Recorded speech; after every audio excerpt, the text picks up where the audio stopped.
કરીએ ગુજરાતના બેરોજગારોની કે જ્યાં દર્દનાક હકીકત સામે આવી રહી છે બેરોજગારીની અને ભરૂચના અંકલેશ્વરમાં નોકરી માટે પડાપડીના દ્રશ્યો સામે આવ્યા। ખાનગી કંપનીમાં નોકરી માટે યુવાનો ઉમટી રહ્યા છે અને તેના દ્રશ્યો આજે ભરૂચના અંકલેશ્વરમાંથી સામે આવ્યા છે કે જ્યાં ઇન્ટરવ્યૂ માટે મોટી સંખ્યામાં બેરોજગાર ઉમટ્યા હતા। અંકલેશ્વરની હોટલમાં ઇન્ટરવ્યૂ રાખવામાં આવ્યું હતું। એક ખાનગી હોટલની અંદર ઇન્ટરવ્યૂ ચાલતું હતું ને ઇન્ટરવ્યૂની અંદર જે દ્રશ્યો આવ્યા તે ચોંકાવનારા હતા। 80 જગ્યા માટે 1200થી વધુ ઉમેદવાર ઉમટ્યા હતા અને 1200થી વધુ ઉમેદવાર ત્યાં આગળ 80 જગ્યા હતી ને 80 જગ્યા માટે આટલા વધુ ઉમેદવાર અને ઉમેદવારના જે દ્રશ્યો સામે આવ્યા હતા મોટી સંખ્યાની અંદર ઉમેદવાર એકત્રિત થયા અને અનેક સવાલો ઉઠાવતા આ દ્રશ્યો છે। એક જગ્યા દીઠ 15થી વધુ ઉમેદવાર નોકરી માટે આવ્યા અને જગ્યાના 15 ગણા ઉમેદવાર બેરોજગાર હોવાની વાસ્તવિકતા અનેક પ્રશ્નો ઉઠાવનારી છે। ઝઘડિયાની થર્મેક્સ કંપનીમાં ટેકનિકલ જગ્યા માટેની ભરતી હતી અને આ ભરતી માટે તમામ ઉમેદવારો આવ્યા હતા। એઓસીપી અને બીસીએસ ઓપરેટર તો સાથે ફિટર એટીપી ઓપરેટર શિફ્ટ ઇન્ચાર્જની ભરતી કરવાની હતી અને ભરતી માટે રવિવારે ન્યૂઝપેપરમાં પણ જાહેરાત કરવામાં આવી। સમગ્ર જાહેરાત બાદ આજે તમામ ઉમેદવારો છે 1200 જેટલા ઉમેદવારો 80 જગ્યા માટે આવ્યા અને અનેક સવાલો ઉઠાવનારા આ દ્રશ્યો આજે ભરૂચના અંકલેશ્વરમાં સામે આવ્યા।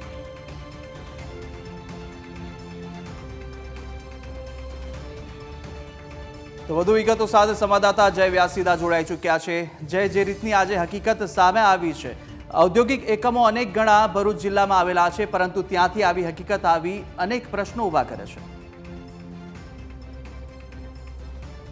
કુશાગ્ર અંકલેશ્વરના જે દ્રશ્યો છે, ઝઘડિયાની જે થર્મેક્સ કંપની હતી તેમના દ્વારા ઇન્ટરવ્યુનું આયોજન કરવામાં આવ્યું હતું। આ માટે ન્યૂઝપેપરમાં પણ જાહેરાત આપવામાં આવી હતી। આ સાથે જ વિવિધ સોશિયલ મીડિયા પ્લેટફોર્મ પર પણ આ જે ઇન્ટરવ્યુ છે તેની જાહેરાત આપવામાં આવી હતી। ત્યારે અંકલેશ્વરની જે લોર્ડ્સ પ્લાઝા હોટલ છે તેમાં આ ઇન્ટરવ્યુનું આયોજન કરવામાં આવ્યું હતું।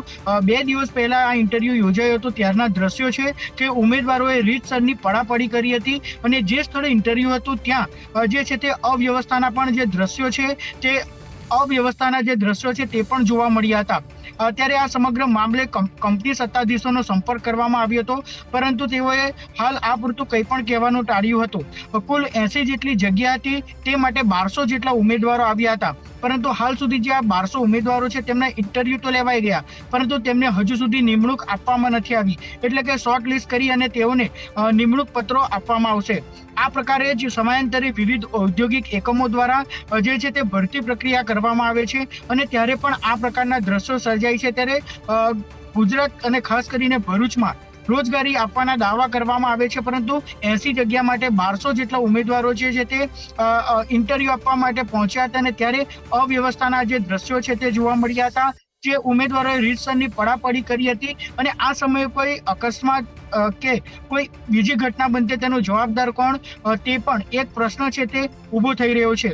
તંત્રનો પણ આ સાથે પ્રયાસ કરવામાં આવ્યો હતો, તંત્રના સંપર્કનો પ્રયાસ કરવામાં આવ્યો હતો। ત્યારે તંત્રનું કહેવું છે કે આ બાબતે તપાસ કરવામાં આવશે પરંતુ ચોક્કસ જ ગુજરાતમાં જે પ્રકારે બેરોજગારીના જે આંકડાઓ છે, આંકડા કરતાં જે વિપરીત દ્રશ્યો છે તે આપણને જોવા મળી રહ્યા છે અને અનેક જે બેરોજગાર છે, જે શિક્ષિત બેરોજગાર યુવાનો નોકરી માટે આ રીતના જે છે તે ઉમટી પડે છે।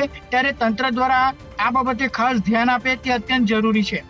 કુશાગ્ર જય, જાહેરાત આપવામાં આવીને જાહેરાત બાદ ન માત્ર ભરૂચ પરંતુ ભરૂચ આસપાસના ગુજરાતભરના જે લોકો છે ત્યાં ઉમેદવારો ત્યાં આગળ આવ્યા હતા પરંતુ અગાઉ પણ અનેકવાર ભરૂચની જો વાત કરવામાં આવે ભરૂચમાં અનેક ઠેકાણે દહેજ જીઆઈડીસી લઈ લે, અંકલેશ્વર એશિયાની જે સૌથી મોટી જીઆઈડીસી માનવામાં આવે છે પરંતુ સ્થાનિક જે યુવાનો બેરોજગાર ફરી રહ્યા છે તેનો મુદ્દો પણ અનેકવાર અગાઉ ઉઠી ચૂક્યો છે। ચોક્કસ અગાઉ પણ અનેક ઔદ્યોગિક એકમો દ્વારા મોટા અનેક ઔદ્યોગિક એકમો દ્વારા આ પ્રકારે ઇન્ટરવ્યુનું આયોજન કરવામાં આવ્યું હતું ત્યારે પણ આ જ પ્રકારના દ્રશ્યો જોવા મળ્યા હતા। સરકાર દ્વારા રોજગાર ભરતી મેળો સહિતની જેટલી પણ સરકારી સ્કીમો છે તે અંતર્ગત બેરોજગારીની જે ભરતી છે તે માટેની કવાયત હાથ ધરવામાં આવે છે પરંતુ જ્યારે પણ કોઈ પણ ખાનગી જે ઔદ્યોગિક એકમો છે તેમના દ્વારા આ પ્રકારે જ્યારે ઇન્ટરવ્યુનું આયોજન કરવામાં આવતું હોય ત્યારે માત્ર થોડી મોટી જગ્યાએ માત્ર ઘણી ગાંઠી જેટલી જગ્યા હોય તેની સામે અનેક જે ઉમેદવારો છે, મોટી સંખ્યામાં ઉમેદવારો છે, તે ઇન્ટરવ્યુ આપવા માટે પહોંચે છે। ત્યારે જે રોજગાર ભરતી મેળામાં જો યુવાનો અને બેરોજગારોને રોજગારી મળતી હોય તો ત્યારે આ પ્રકારના દ્રશ્યો કેમ સામે આવે છે તે પણ એક તપાસનો વિષય છે। ત્યારે ભરૂચ તો ખાસ કરીને ઔદ્યોગિક જિલ્લો છે। ભરૂચ, અંકલેશ્વર, વાગરા, વિલાયત, દહેજ આ તમામ જીઆઈડીસીઓ આવેલી છે, એસઈઝેડ આવેલા છે। ત્યાં લગભગ 2500 થી વધારે ઔદ્યોગિક એકમો છે। તેમ છતાં મોટી સંખ્યામાં જે યુવાનો છે તો બેરોજગાર ફરી રહ્યા છે। ખાસ કરીને આ કંપનીની વાત કરવામાં આવે તો જે ટેકનિકલ ફિલ્ડ છે તેના માટે ઇન્ટરવ્યુનું આયોજન કરવામાં આવ્યું હતું। એટલે કે આઈટીઆઈ પાસ ઉમેદવારો હોય અથવા તો ડિપ્લોમા એન્જિનિયરિંગ પાસ ઉમેદવારો હોય તેમના માટે આ ઇન્ટરવ્યુનું આયોજન કરવામાં આવ્યું હતું। ત્યારે આ જે યુવાનો છે તે રોજગારી મેળવવા માટે પહોંચ્યા હતા। સરકાર દ્વારા દાવા કરવામાં આવે છે કે યુવાનોને રોજગારી આપવામાં આવે છે, પરંતુ સમયાંતરે આ જ પ્રકારના દ્રશ્યો સામે આવે છે।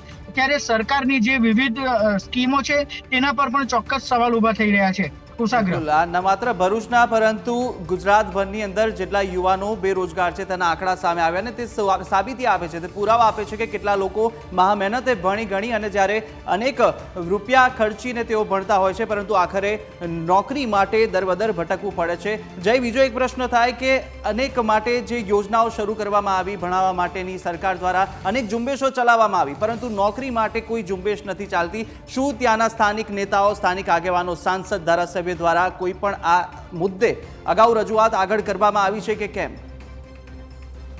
કુશાગ્ર, ભરૂચ જિલ્લામાં સૌથી મોટો પ્રશ્ન એ છે કે ભરૂચ જિલ્લામાં ઘણા બધા ઉદ્યોગો આવેલા છે।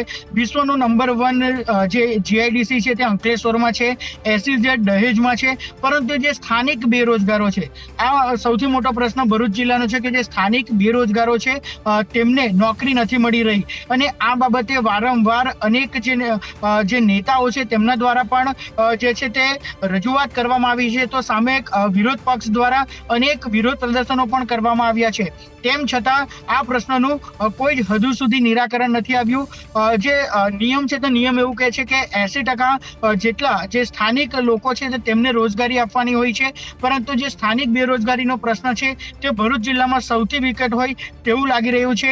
અનેકવાર સાંસદ સભ્ય અને ધારાસભ્ય દ્વારા પણ ઉચ્ચ કક્ષાએ રજૂઆત કરવામાં આવી છે અને પત્રો પણ લખવામાં આવ્યા છે, તેમ છતાં આ સમસ્યાનું કોઈ પણ જાતનું નિરાકરણ નથી આવતું તેવું કહી શકાય। હાલમાં જે એક કંપની હતી, એ ખાનગી કંપની દ્વારા ઇન્ટરવ્યુ રાખવામાં આવ્યું હતું, તેમાં જે ગુજરાતના સ્થાનિકો છે તેમના માટે આ નોકરીની પોસ્ટ ન હોવાનું જણાવવામાં આવ્યું હતું। ત્યારે કહી શકાય કે ગુજરાતી યુવાનોને કેમ અન્યાય કરવામાં આવે છે તેવા જે આક્ષેપો છે તે પણ થઈ રહ્યા છે। ત્યારે આ મામલે કોંગ્રેસે પણ અનેકવાર આંદોલનો કર્યા છે, જે ભારતીય જનતા પાર્ટીના નેતાઓએ પણ અનેકવાર રજૂઆત કરી છે, તેમ છતાં આ પ્રશ્નો ઠેરનો ઠેર છે અને આ મામલે કોઈ પણ જાતનું નિરાકરણ નથી આવી રહ્યું। કુશાગ્ર, જય, સમગ્ર માહિતી બદલ આપનો ખૂબ ખૂબ આભાર।